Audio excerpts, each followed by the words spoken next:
ओम सत्य ज्ञान संदेश विषय संख्या 5 कर्माशय। अन्येभ्यः सुखदाने च दुःखदाने तथैव हि कर्माशयो भवेत् नित्यं न व्यक्तिगत कर्मभिः। भावार्थ: कर्माशय तभी बनता है जब हमारे कर्मों से किसी अन्य मनुष्य, पशु, पक्षी आदि को सुख अथवा दुख मिल रहा हो। जब हम व्यक्तिगत दिनचर्या आदि कुछ कार्य अथवा सामान्य नेत्र झपकना, खांसना, खुजली करना आदि करते हैं तो उनसे कर्माशय नहीं बनता। यदि इन कार्यों से किसी को सुख दुख नहीं पहुंचता हो, यदि पहुंचता है तो उनसे भी कर्माशय में वृद्धि होती है। कर्म दो प्रकार के होते हैं, एक सकाम कर्म, दूसरा निष्काम कर्म। जितने भी पाप कर्म होते हैं वे सकाम कर्मों में आते हैं। कर्माशय हमेशा सकाम कर्मों से ही बनता है। निष्काम कर्मों के फल मन की पवित्रता तथा सकामता का नष्ट होना आदि है। मुक्ति प्राप्ति के संस्कार भी निष्काम कर्मों से उभरते हैं। निष्काम कर्म मुक्ति में सहायक तो हैं, किंतु इनका फल मुक्ति प्राप्त कराना नहीं होता। महर्षि ने भी चेष्टा विशेष को कर्म कहा है, सामान्य चेष्टा को नहीं। जिन क्रियाओं से कर्माशय नहीं बनते उन क्रियाओं का फल तत्काल मिल जाता है। कर्माशय के विषय में योग दर्शनकार महर्षि पतंजलि भी कहते हैं, क्लेश मूलः कर्माशय दृष्टा दृष्ट जन्म वेदनीय। अर्थात हमारे कर्मों के साथ जब क्लेश जुड़े होते हैं तभी कर्माशय बनता है। वही हमारे जन्म मरण सुख दुख का कारण बनता है। किंतु यदि हम तत्व ज्ञान को प्राप्त कर लेते हैं तो कर्माशय में विद्यमान कर्म बिना फल दिए ही नष्ट हो जाते हैं। तब पाप कर्माशय का तथा पुण्य कर्माशय का फल नहीं मिलता, क्योंकि सुख दुख रूप कर्मफल की हमें आवश्यकता नहीं रहती। जीवन मुक्त होने पर किसी अन्य सुखरूप फल की आवश्यकता नहीं होती, यतो ही वह ईश्वरीय आनंद को प्राप्त कर रहा होता है, मुक्ति की ओर अग्रसर होता है।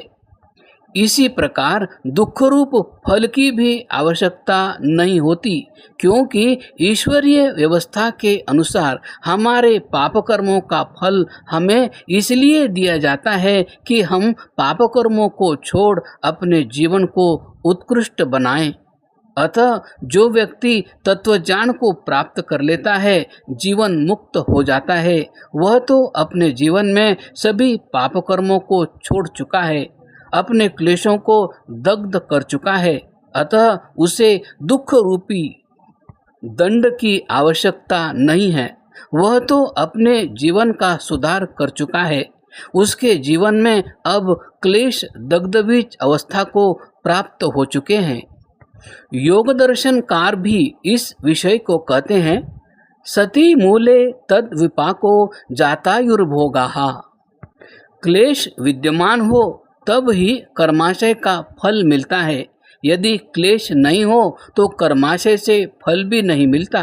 मोक्ष से पूर्व प्रत्येक जीवन मुक्त व्यक्ति का शेष कर्माशय बिना सुख दुख रूप फल दिए ही नष्ट हो जाता है।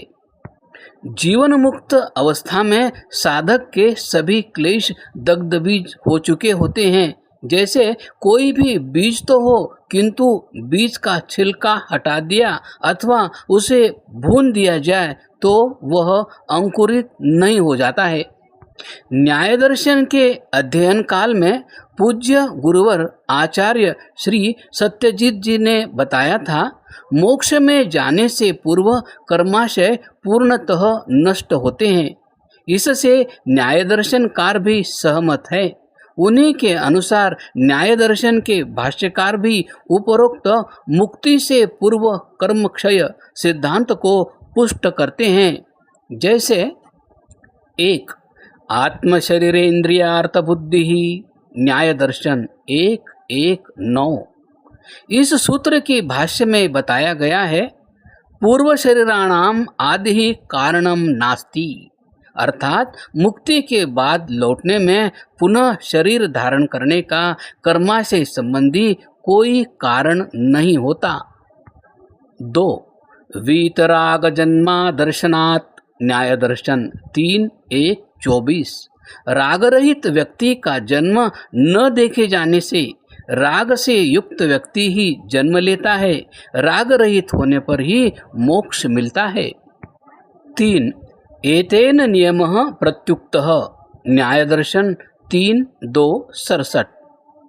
सूत्र में पठित वार्तिक सूत्र उपपन्नश्च तद्वियोगः कर्मक्षयोपपत्तिः के अंतर्गत भाष्य में आता है, कर्म निमित्ते शरीर सर्गे तेन शरीरेण आत्मनो वियोग उपपन्नः कस्मात् कर्मक्षयोपपत्तिः उपपद्यते खलु कर्मक्षयः सम्यक् दर्शनात् प्रक्षिणे मोहे वीतरागः पुनर्भव हेतु कर्म कार्यवाङ्मनोर्भिन्न करोति इति उत्तरस्य अनुपचयः पूर्वोपचितस्य विपाक प्रतिसंवेदनात् प्रक्षयः। 4. न प्रवृत्ति ही प्रतिसंधानाय हीनक्लेशस्य न्याय दर्शन 4:1:64। अर्थात हीन क्लेश वीतराग व्यक्ति की प्रवृत्ति कर्म प्रतिसंधान जन्म मरण का कारण नहीं बनती। 5. तद अभावश्च अपवर्गे न्याय दर्शन 4:2:45। इस सूत्र के भाष्य में आता है, तस्य बुद्धि निमित्ताश्रयस्य शरीरेन्द्रियस्य धर्माधर्म अभावात् अभावो अपवर्गे। तो इसी प्रकार से अन्य शास्त्रों में भी मुक्ति से पूर्व कर्माशय का पूर्णतः नष्ट होना बताया गया है। संसार में जीवन जीते समय जो व्यक्ति जितनी अधिक मात्रा में भोगों का साधनों का उपभोग करता है, उतनी अधिक मात्रा में मनुष्य का पुण्य कर्माशय क्षीण होता रहता है। मनुष्य जब पाप करता है, उससे जो पाप कर्माशय बनता है, उस पाप कर्माशय को आत्मा भिन्न भिन्न योनियों में भोगता है। अनेकानेक पाप कर्मों के जो संस्कार बनते हैं, उन संस्कारों को पुनः मनुष्य योनि में आकर ही समाप्त करना पड़ता है, नहीं तो उन पाप संस्कारों के विद्यमान रहने तक उनसे प्रभावित होकर मनुष्य और अधिक पाप करने लगता है।